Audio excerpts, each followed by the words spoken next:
Hi everyone, it's Nick back with Kentucky Spin and another youth talk. This youth talk, I'm going to talk a little bit about disability and denial, as well as stigma and ableism, and kind of what those things are, and how can they affect you, and maybe some ways that you can cope and handle it. So disability and denial, what is that? It's a little tricky to explain, but a lot of people with disabilities, including myself, we have a lot. There's a lot of kind of mental as well as emotional struggles that come with having a disability. Because, of course, everyone with a disability affects them differently, and there are certain struggles that come just with having a disability. But a lot of people don't talk about kind of the mental and emotional effects that having a disability can have on someone, um, which is why we're having this whole talk. So, for me personally, as an example of disability and denial, I struggle really bad with something called executive dysfunction. Um, because with my autism, it makes me, I experience periods of like fatigue where I'm just really tired and I don't feel like doing anything. I have very low energy. Um, and as well as periods where I kind of like my mind kind of shuts off and I don't think about things that I'm supposed to be doing, and I forget about things. Like I have to have constant calendar reminders and notifications reminding me about things that I need to do throughout the day, especially for work and just other things. Because I'm really bad about remembering how to do all these things I need to do. So, and I have my own troubles because of that. Like I have to deal with that dysfunction, and it causes me to feel down and bad about myself sometimes because it's something that's really hard to deal with. It's not something that I can just make go away. It's something that I just have to live with as part of having my autism. So, like that's an example of ways your disability can affect you, and why denial is a bad thing. Because I know some people, everyone has different ways of coping with their disabilities, and a lot of people deny that they have a disability, like that they act like that there isn't anything going on with them, or that they're fine and they don't have any struggles. When really that type of denial is not healthy. It's not good for you. It makes it harder for you to, especially if you're younger, like if you're like a younger person, or even if you're an older person, like if you've just been diagnosed with a disability, like officially, like on the medical diagnosis for a disability, denial is really bad because if you choose to ignore it and ignore those signs of that disability and um, the troubles that come along with it, you're not, if you're in that denial, you're not going to be able to get the help or the resources that you need, because once you get diagnosed with disability at whatever point of life that it's at, that starts a whole like journey for you that you have to be ready to go down.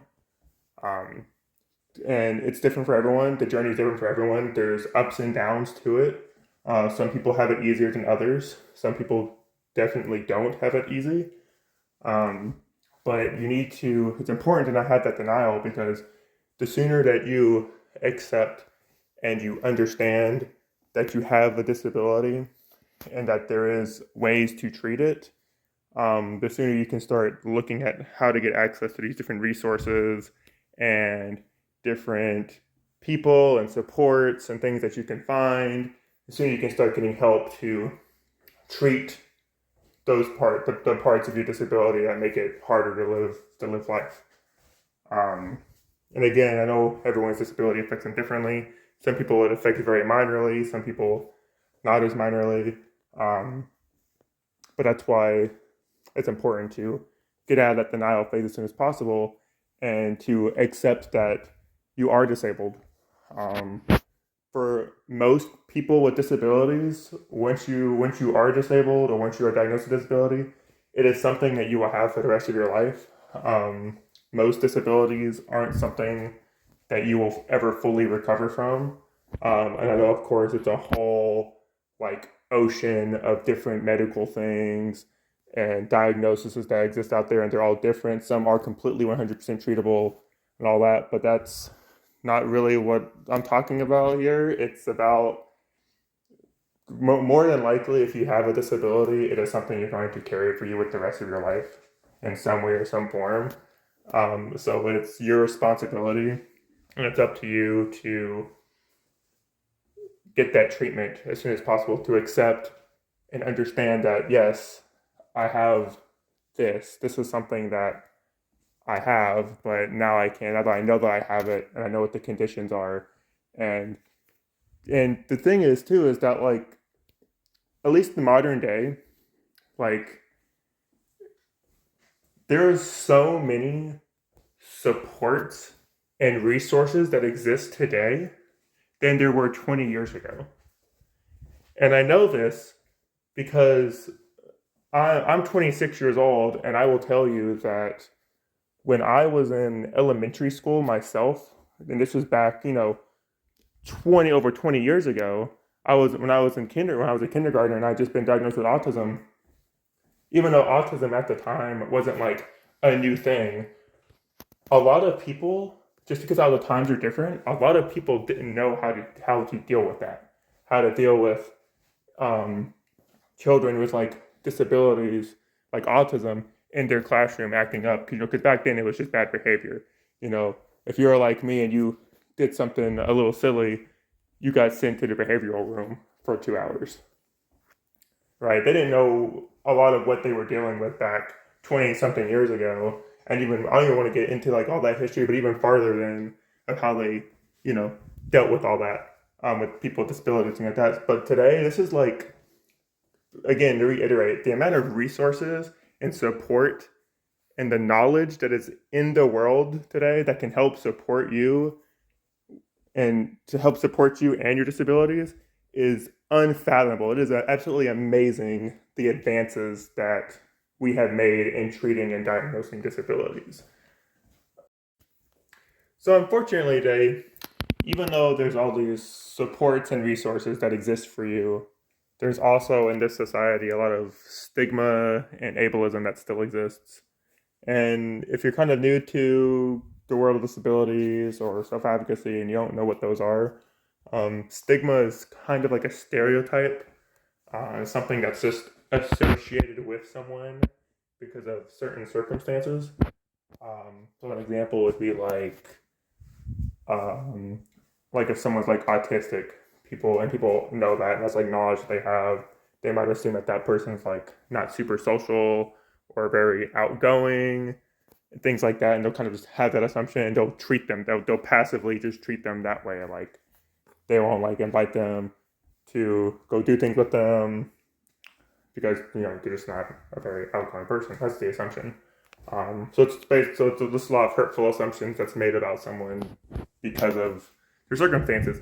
In this case, there's stigma that is associated with various different disabilities. Something that you need to do yourself is once you've been diagnosed and you're starting to go through that process is understanding the stigma related to your disability, because stigma is a very hurtful thing. It's not a truthful thing. Again, it's just assumptions that are made, but it's important, I think, that you know what those stigmas are about your disability, so you can be prepared and know what to expect from other people, especially if your disability is a lot easier to see than others, because obviously there's a lot of like there's physical disabilities and there's mental disabilities, and some are a lot easier to pick up on than others. So just being aware of the stigmas that's related to your disabilities, it's really important so you can be prepared to deal with it should it come up. Though I do feel like that in today's world, people are a lot more accepting now. But again, it still exists. It's still something that can happen. And the same with ableism, where people just they just say things. There's different types of ableism. There's positive and negative ableism. And when I say positive ableism, I don't mean ableism in a nice way. I mean people making ableist comments thinking that's a compliment. That's what positive ableism is. Is when, like, if someone looks at you and they're like and they're like, "Oh, you don't look autistic. You don't look like an autistic person." That's positive ableism because they're trying to say it as a compliment, but it's not really a compliment. Like it's not really like not really. It's still not a nice thing to say to someone, and they're putting the disability down by implying that autistic people look a certain way, right? Whereas in negative ableism is a very clear, like almost can be a rude remark. Well, anything related to ableism is just rude, but positive ableism is very much like it's supposed to sound like a compliment relating to your disability, whereas negative ableism is a lot more like derogatory in nature. Like negative ableism would be saying something like like all autistic people have anger issues, or they get angry really easily, or things like that. Like that's negative ableism, because just saying making assumptions about the people as a whole who have that disability and associating bad connotations with it. So yeah, that's stigma and ableism. So I'll just kind of close out this youth talk. Just kind of reiterating a few things. So again, like disability and denial, it's something that everyone with a disability has. In general, everyone, regardless of having a disability, they have self-doubt. They have times where they just get down and just feel off about themselves, and they want to just be done with everything. But so it's something everyone has to deal with. It's something that will be throughout your whole life. Again, I'm 26 years old, which I know isn't that old, I guess.